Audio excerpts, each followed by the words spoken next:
Hello everyone and welcome back to the Outdoor Channel and welcome to the campsite. We are in Volo, Illinois, about an hour or so north of Chicago at a place called Fish Lake Beach Campground.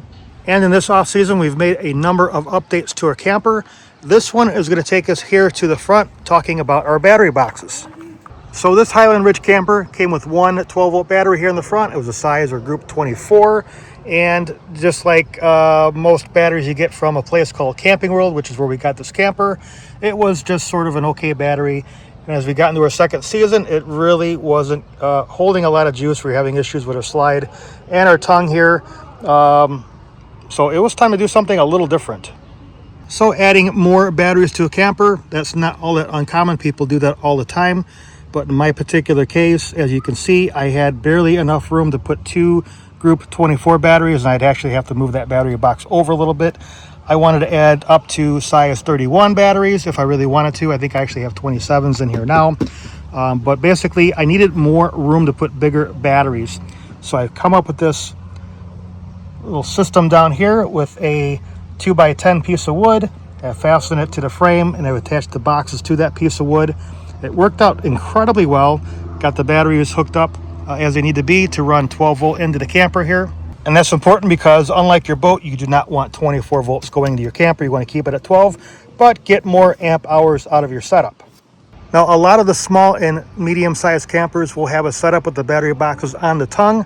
What you do not want to do is, even if you have room, don't put your batteries in a compartment like this, because this is usually not vented. When they have batteries on the inside of the coach, they're usually vented. That's not the case here. So we're going to show you what we did here on the front of the coach. Okay, so what we're going to do is go back in time, show you what it took to put this install together. Pretty straightforward and simple, not a whole lot to it. What we're not going to do in this video is tell you what type of battery to put in your camper. Plenty of other videos out there, whether you want flooded lead acid, whether you want AGM, whether you want lithium, that's going to be up to you. This video is about, hey, I want to put larger batteries or more battery boxes on the front of the camper. That's what we're going to cover here today.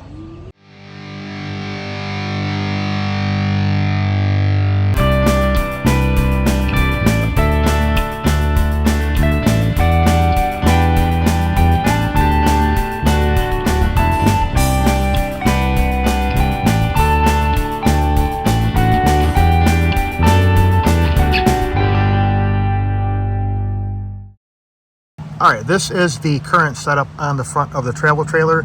You can see there's almost enough room to put a second battery box on here. This is, again, a size 24 battery.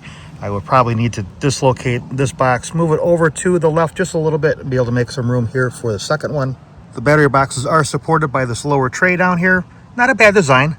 It just kind of limits the size of what batteries you can put up in this front part of the travel trailer.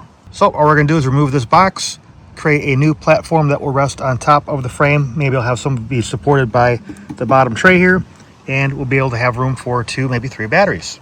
So first, we're just going to go ahead and disconnect power to our trailer here.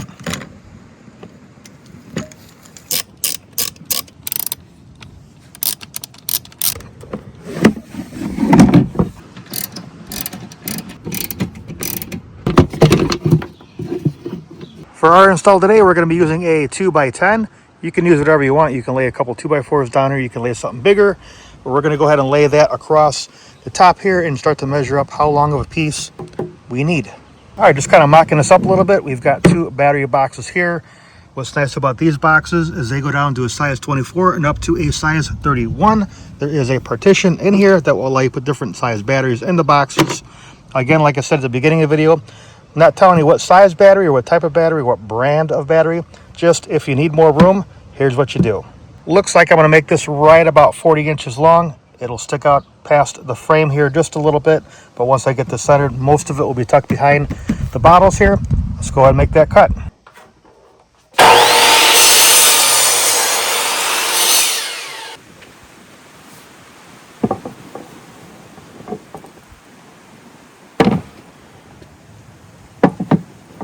All right, I've moved this up a little bit and I've got plenty of room here to put my battery box tops on and run my cabling. Got plenty of room here between the bottles and the battery boxes. Now it's a matter of going through and giving this a coat of paint so it matches the rest of the trailer.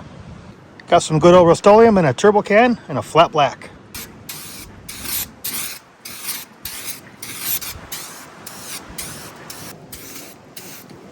All right, got things lined up and measured. Gonna go ahead and drill a couple of pilot holes here. In my case, I'm using 2-inch deck screws. As long as you're using some kind of exterior screw, should be okay, but you want something that's coated that won't rust on you. Now, do be real selective on the type of screws that you use. Again, we're going to use a deck screw. This, as an example, is a wood screw, probably something not to use, even though we're screwing plastic into wood. That might be okay. We're screwing wood into metal. You could probably make the case we should be using maybe a sheet metal screw or something more appropriate for that application. Again, the deck screws I think are going to do just fine, but don't use something like this. Don't use drywall screws. You're probably going to make a mess of things. Now, once you get all these drilled out and secured, you may want to come back with a little bit of silicone and seal those up, or maybe a little more rattle can. That'll be up to you, but do something so you're not getting a bunch of moisture inside your frame here.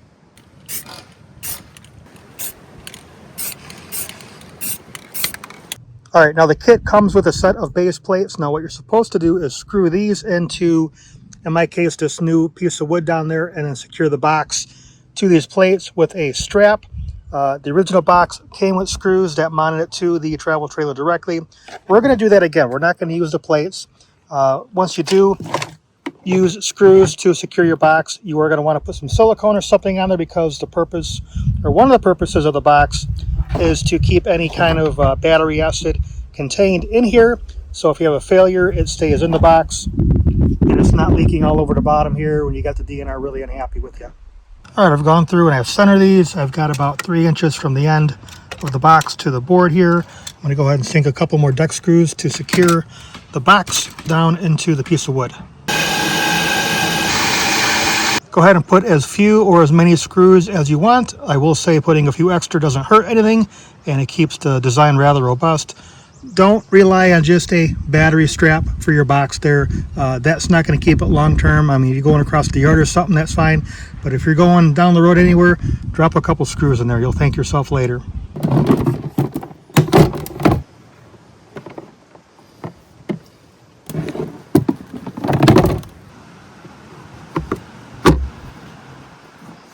Now there's 2 basic ways to hook up your batteries depending on your application. So we're looking at the boat at the moment. This is a 24 volt trolling motor. To achieve this, I've got 2 12 volt batteries hooked up in series, or one after the other, to get to that 24 volts. That camper, everything there is 12 volt fridge, 12 volt converter, 12 volt appliances. So I need to hook that up in parallel. Let me show you how to do that. First, we're going to find our 12 volt positive from our camper. Go ahead and find our positive terminal here, and we'll just temporarily secure that for a moment. On your other battery, find your negative terminal. Notice I have the orientation of these batteries differently because this is only so long, but there is my negative terminal. We're going to go ahead and put that on there and temporarily secure it. After that, you're going to want to hook up positive to positive and negative to negative. You'll need some jumpers of sufficient length and thickness to handle the amps and volts you're going to run through it. So you got our positive hooked up down there, and we're going to find our positive here and also put that here and temporarily secure that. And we have our negative to negative there. Going to go ahead and run it to our other battery here. Now you could certainly run both your RV positive and negative to the first battery and simply run jumpers to the second one. This is just how it's normally done, is connecting both batteries like this. You can make that decision for yours. Let's go ahead and tighten these up and test this out. All right, let's come on in here and see if we blew anything up. So, interior lights, exterior lights, got our fridge. Looks like it's got power and she's running. And we got our inverter down there. Have to check on our solar panel up top, make sure that's running. Okay, looks like our charge controller is calibrated. It's working as expected. It's reading, it is a little warm out here, 13 volts, so that's about normal for a 12 volt battery, believe it or not. All right, next is to go through and secure our battery box tops with our straps. Now these are different battery box straps than came with the kit. I kind of like these a little better.